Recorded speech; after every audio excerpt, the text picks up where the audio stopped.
Let's get into some shite.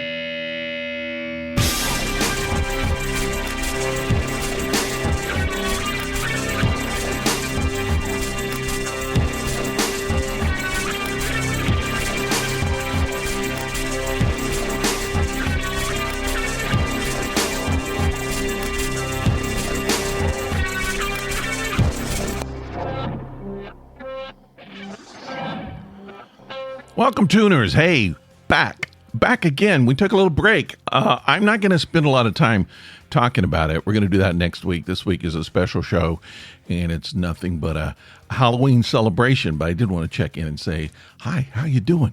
We'll talk a little bit next week about what's going on and what has been going on. But right now, I just kind of want to celebrate Halloween, and so we're going to do that with my new Halloween story. Now, this is just a creepy story. Is it true? I don't know. I'm not going to say. But anyway, I hope you listen to it, and I hope you like it, and we'll talk next week, okay? Here you go. My new story, The Bridge. See you next week. For 1 week, I was going to be Florida man. I hoped, of course, that unlike the real ones, I wouldn't find myself in some disreputable legal situation. Apprehended for cruising the Suncoast Parkway, naked on a riding mower, with an alligator strapped to the hood, 5 cases of Coors Light, and a pizza full of meth on the back. I was hoping for something much quieter. I'm an artist, and I'd been hired by a pediatrician to paint a mural for her office in Tampa. No lawnmowers would be involved. I'd visited Florida plenty of times. Growing up, Fort Lauderdale was our yearly family vacation destination. But I'd only experienced the Atlantic side, never the Gulf. So I jumped at the chance to see a new coastline while working on a new gig. My wife often tags along on Florida jobs, so she can hit the beach while I'm working. But this time she couldn't make it. It was just me and Florida. On the second day, I wrapped up work, cleaned my brushes, and decided to drive a stretch of the coast road until the condos and hotels no longer blocked the ocean view. I'd catch the sunset, relax a bit, just see what's up there. A mile or two outside the city, I spotted a little roadside produce stand that looked like it had survived more hurricanes than it should. Probably couldn't survive another one. Inside, the air was infused with citrus, delivering the quintessential Florida experience. I grabbed a small bag of Tangelos, and I was tempted heavily by a display case of key lime pies. Delicious looking, but not a great idea. I made the decision to pass them by. An older woman in a dirty Buccaneers cap rang me up. Her face looked like a shriveled hermit crab peering from underneath its shell. I asked how far the highway ran before it hit the interstate. She gave me a curious look. Why would you want to do that? I explained to her I was a visitor exploring the area and wanted an authentic experience, away from the billboards, tourist traps, and themed restaurants. Something more real. She shook her head and pulled the brim of her hat down. If you want my advice, turn around and go back to Tampa. Ain't nothing up that way worth seeing. I watched her for a second as she walked off to empty some fruit crates.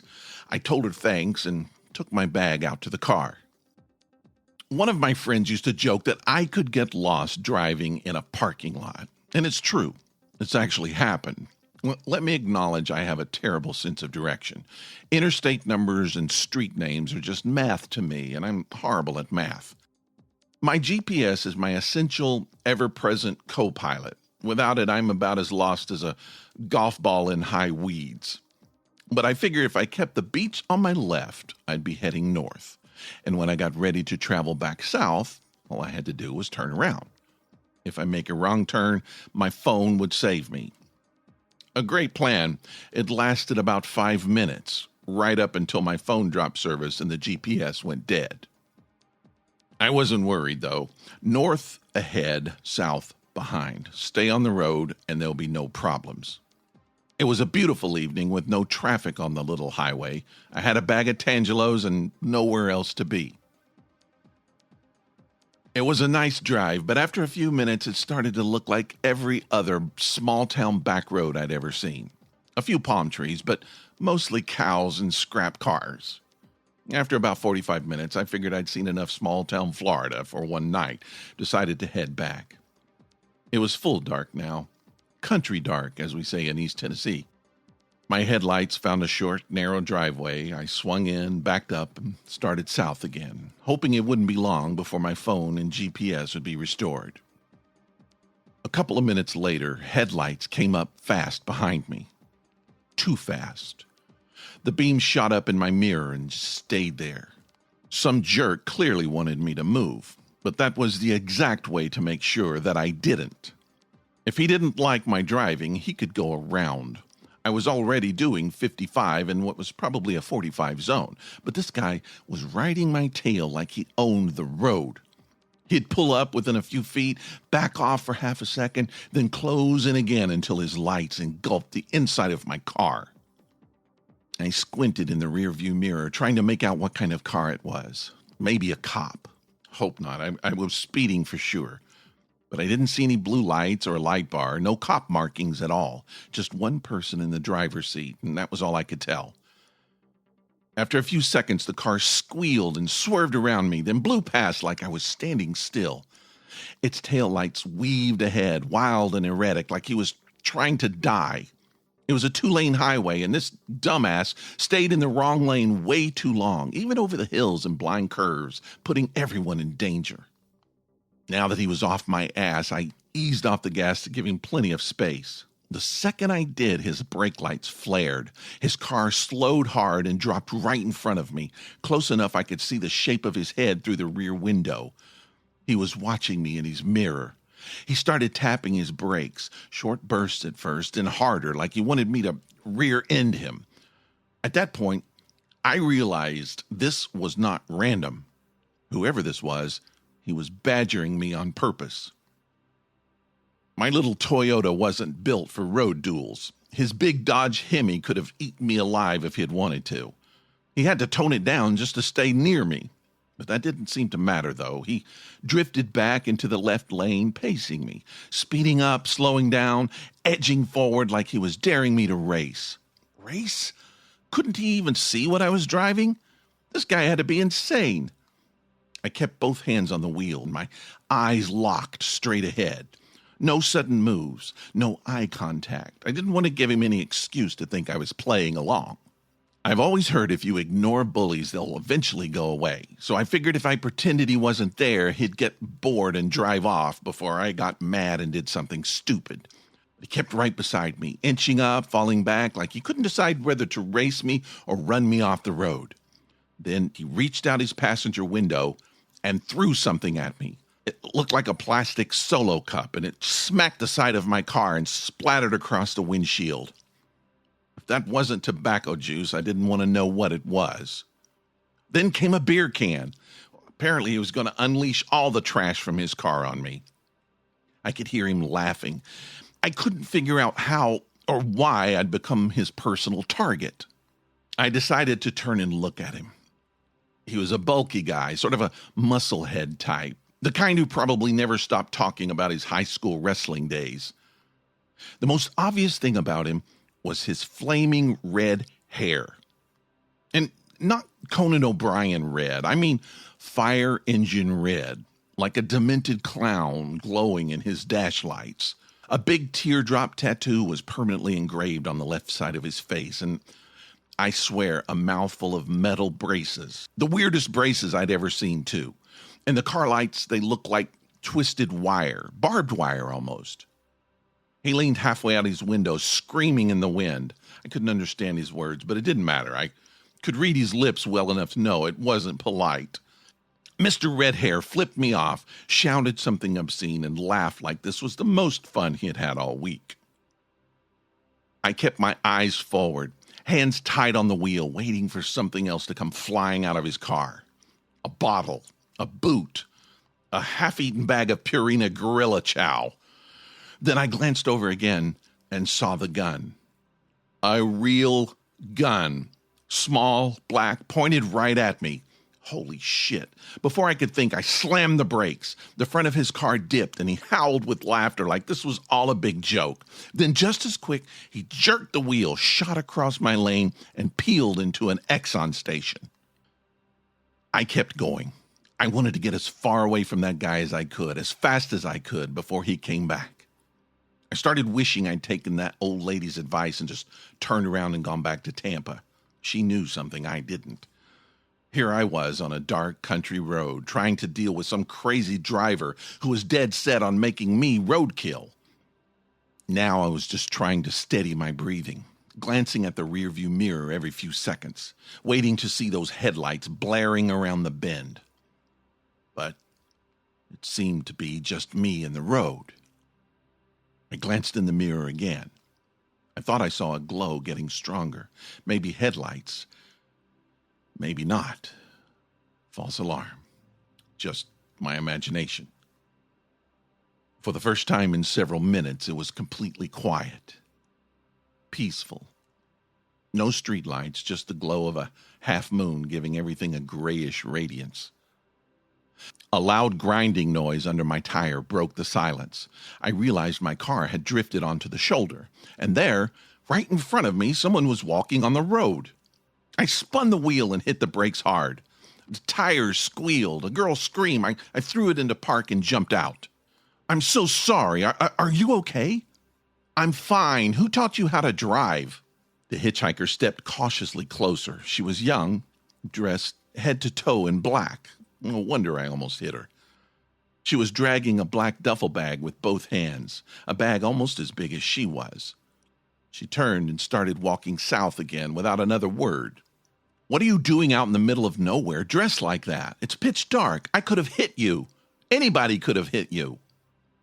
She turned back and shouted through the darkness. I'm hitchhiking, obviously, and if you're not going to give me a ride, then leave me alone and let me get the hell on the road. I stood there shaking my head. What is it about Florida?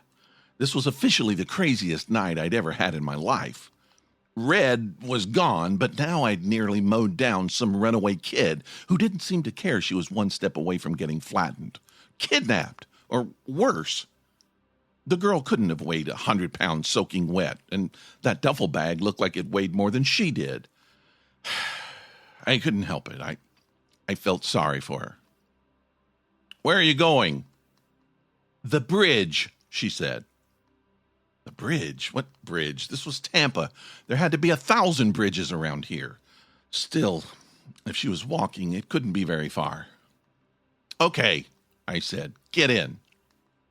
She turned and considered the offer for a half a second, then hauled her hulking duffel bag to the car. I tossed it in the back seat. She pulled it back out and drug it to the floor of the front seat. We both climbed in. She planted her feet on the bag, and I eased the car back onto the road. In case you're wondering, I don't pick up hitchhikers, or I didn't anyway. I've been tempted to a couple of times, usually when it's blistering outside and the poor soul looks like they're about to burst into flames if someone doesn't stop. But I've never gone through with it. This was different. It was a young person, alone in the dark. There was imminent danger, in my opinion. This wasn't Ted Bundy, but still the seriousness of the situation wasn't lost on me. I was in an unfamiliar town with a stranger in my car. A young stranger, but a stranger all the same. She didn't exactly look like an axe murderer, unless she had a very small axe. I guess that would still do the trick, though. She didn't smell like a murderer either. She smelled like oranges and cinnamon with a faint sweetness underneath, maybe cherry, or maybe cheap dessert wine, hard to say. Then again, I don't actually know what a murderer smells like. Just focus on the road, I told myself. Have you ever met the devil? She asked. Not formally, no, I said, but he may have just tried to run me off the road a few minutes ago. That's nothing. I used to live with the devil. As she talked, I realized this girl was definitely younger than I originally thought. 18, maybe 19, possibly 20, but I doubted it. In that case, I see why you wanted to get out. Speaking of which, why are you out walking on a dark road this time of night? Listen, she said, the last thing I'm looking for tonight is a daddy. Ouch. Okay, fair enough, but for the record, I don't have kids, so I'm not anybody's daddy, even if I am old enough to be yours. Maybe even your granddaddy. No, let's keep it at daddy. She stared out the passenger window. My name's Cammy, she said, like she was trying to restart our whole introduction. Don't tell me yours, I don't want to know. Once you know someone's name, you have to remember them your whole life, and I don't need to remember some guy who's just giving me a ride to the bridge. Again with the bridge. I really hope this bridge was close by because I was ready for dinner and bed. I checked my phone. Still no service. Forget about it, she said. No phones work around here. It's like 1990 or something. She brushed lint from her blouse and tucked her black hair behind her ears. She pulled down the visor like she had done it 1,000 times before, clicked on the mirror light and looked into it. She ran her thumb along her lipstick, shaping it just right, then flipped the visor back into place. Bastard walks out on me with someone I'm pretty sure I used to be friends with, then expects me to hold on to all of his stuff until he can come pick it up? Seriously? I have an idea. How about I put all your stupid shit in a bag and throw it off of a bridge? How about that? Ah, I understand the bridge now. It's fine. I'm fine. I've been over him a long time. I moved on weeks ago, and I guarantee you he'll be calling me before the year is up. What do you want to bet? Do you mind if I smoke? I did, but I didn't want to seem like an uncool dad. No, go right ahead. She unzipped the duffel bag and dug around inside. You know, I don't think boys know what love is until much later in life. I mean, think about it.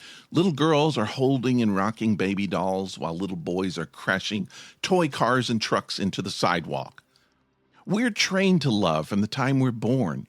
Then we get a boyfriend and all we want to do is love. But all he knows how to do is crash you into the sidewalk. Can't blame him, I guess. He's had no training. She pulled out a 10-inch fillet knife in a sheath and laid it on the dashboard. My eyes widened. She continued digging. From what I understand, things are changing in that area, I said. There are just as many boys playing with dolls and girls crashing trucks. Just as many? No. There are some, sure, but most of the time little boys pick up a doll, mom or dad takes it away and hands him a truck. It's not his choice, it's the world. She struck a match and lit her cigarette. In seconds, I knew it wasn't tobacco. If I get pulled over, I'm screwed. She inhaled deeply and held it in, then steadily blew the smoke out. Why is it so quiet in here? Don't you have any good music? I have lots of great music, and I'll bet your parents would love all of it, I said. I usually listen to podcasts, though, not very exciting. I apologize. Headlights appeared in my rearview mirror. My heart jumped.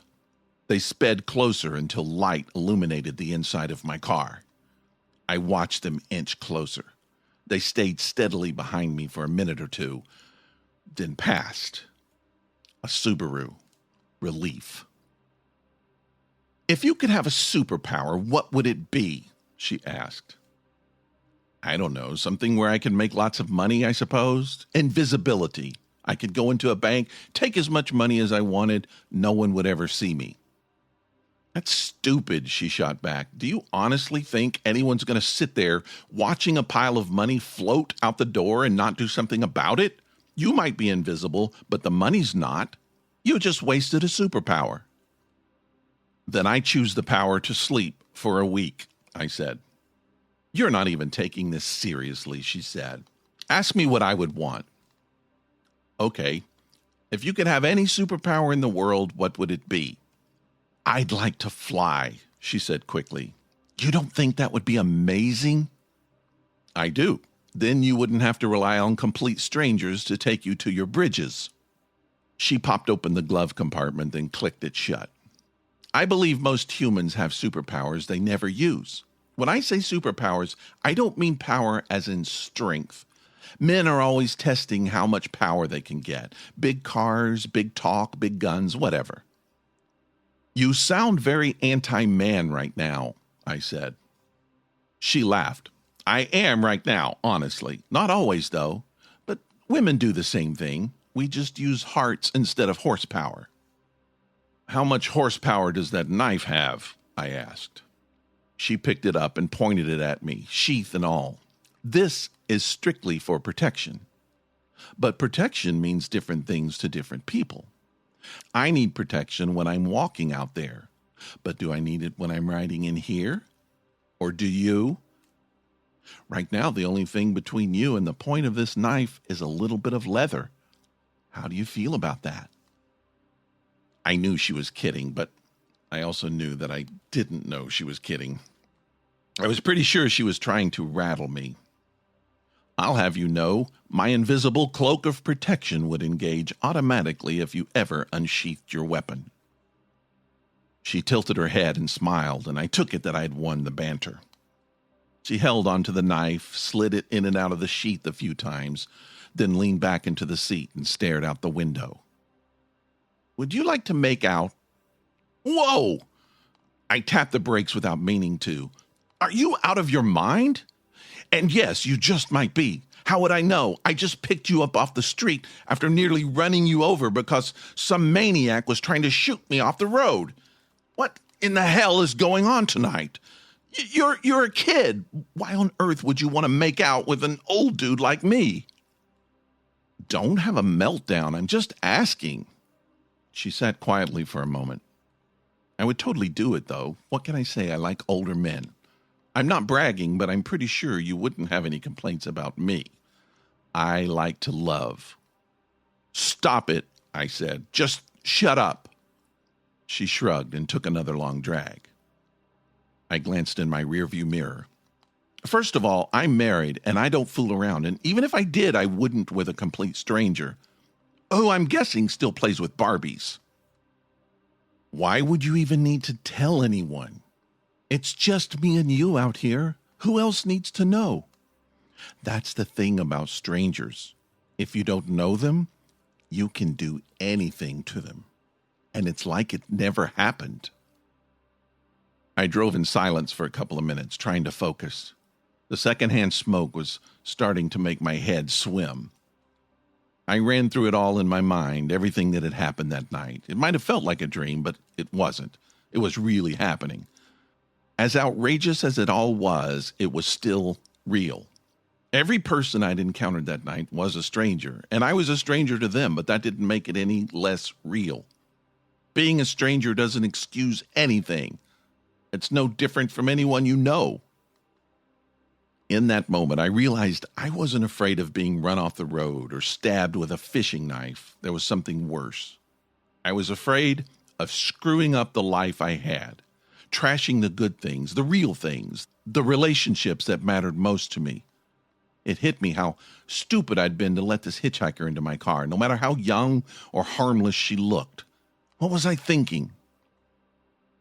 Look, I'm sorry, but I need to let you out here. Cammie looked straight ahead and smiled, like she knew it was coming. We can't be far from the city now. It'll be easy for you to get a ride the rest of the way. Someone will come along soon. You'll be okay.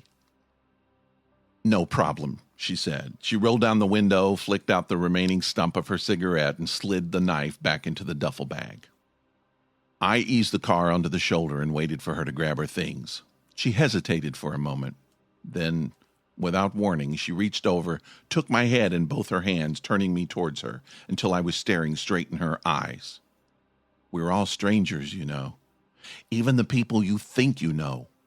The ones you love are the same as the ones you pick up from the side of the street. The ones you're true to are the same as the ones who try to run you off the road. None of us really ever know any of us. She kept her gaze locked on mine while unbuttoning the 3 top buttons of her blouse, letting it fall open just enough. Not looking down was harder than passing up that key lime pie. What do you want to do right now? She asked. I wasn't going to say a damn word. She pulled my head towards hers and kissed me. A long, open-mouthed, deliberate kiss that felt much older than she was. I probably could have resisted more than I did. I can't remember. All I could think was I hadn't been kissed like that since college, maybe high school, and I wasn't 100% sure if that was a bad thing or not. "I need you to get out now," I said.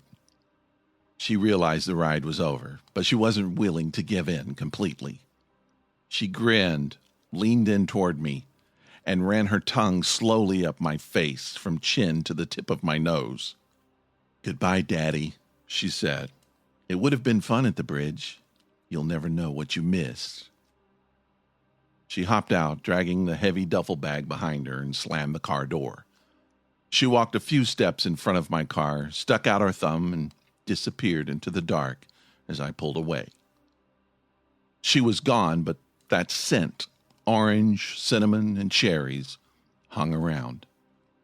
It would linger in the car for the next 5 days. As you might imagine, it was difficult to think about anything else over the next week. Not just the ridiculous string of events, but how to process them. Would I tell anyone? Would anyone believe me if I did? Should I tell my wife? Of course I should. I hadn't done anything wrong.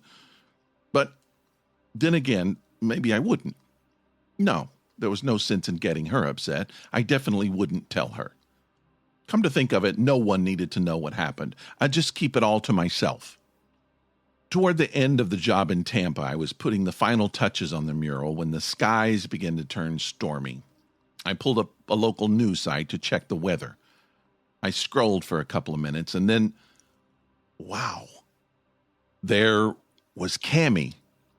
The picture of her face, clear as day, no shadow, no dim car lights, just a pretty young smile, black hair tucked behind her ears, dark lipstick perfectly framing her mouth. I knew immediately it was her. "Woman charged with death on bridge," the headline read. My eyes raced over the story. Police had found an abandoned car near a bridge just outside the city. In the water, they'd recovered a black duffel bag wrapped around the body of a man, stabbed several times. He was described as being in his 30s, with braces, a large teardrop tattoo, and bright fire engine red hair. They could have called me for that description. How that small girl managed to haul that piece of meat and that duffel bag over the bridge was beyond me. She must have had help. Stunned didn't begin to describe how I felt. My stomach twisted as it all sank in. I knew I'd let Cammie out on that same road. And Red must have come up behind me, he and that big dumb grin. Maybe he was coming to finish what he started with me. Maybe it was just coincidence, but somehow he had found her. He picked her up, took her to the bridge, and ended up tossed over the side, stabbed, with a duffel bag wrapped around him, sinking into the black water. Was it simply because he was a stranger? Because he took her to the bridge? I knew that could have been me. Probably was supposed to be me. I was this close to being the story behind that girl's smiling photo on the internet. The knife had already been pointed in my direction. I just refused to go all the way to the bridge. I don't want to get too philosophical, but maybe none of us really do know the rest of us. Not like we think. I didn't know that girl sitting in my car, but when I saw her picture in that article, I couldn't help feeling a mix of shock, pity, and disappointment. In a strange way, I felt connected to her, even though I knew nothing about her at all. A few nights later, driving home after finishing the job, I started getting drowsy. I was exhausted from work and had been on the road too long.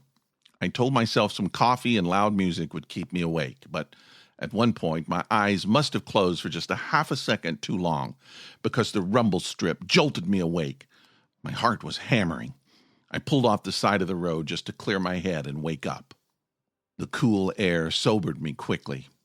I walked around the car to get my blood moving, and I heard a pop and crunch under my foot. I looked down. a squashed McDonald's cup with the face of Ronald McDonald grinning back at me. That's when I was sure. I saw a girl standing ahead of me in the glow of my headlights, thumb out, black hair catching the light. She turned and smiled. I blinked. She was gone. Only moonlight and moving pine shadows remained. I looked around. Guardrails on both sides, a low hum of water below. I walked to the edge and leaned over. Unbelievable. I was standing on the side of an old highway bridge.